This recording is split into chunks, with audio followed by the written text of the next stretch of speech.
Хотите узнать цены в городе Пловдиве? Вы можете это сделать на видео, которое мы уже опубликовали на канале.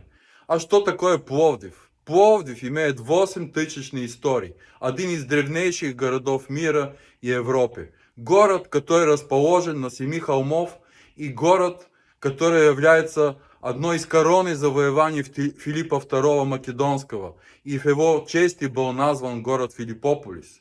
Древнее имя города. Пловдив – это город культуры Болгарии. Если вы были в этом городе, вы, наверное, заметили, что холмов там только 6. Где пропал 7-й холм, друзья? Я сейчас хочу вам это рассказать, эту историю.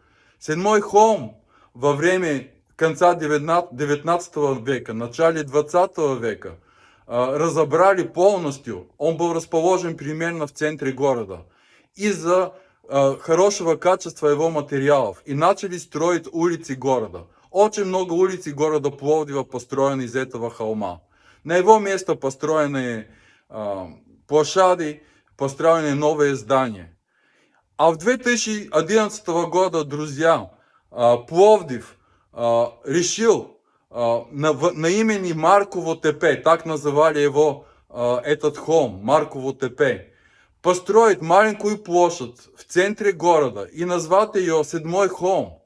На этот холм, на эту площадь, друзья, собираются артисты, музыканты, художники.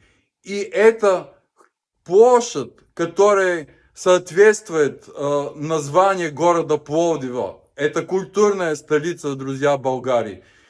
Старинный город, защищенная территория под ЮНЕСКО. Друзья, если вам интересно, если вы хотите знать больше, подписывайтесь на канал, ставьте лайки.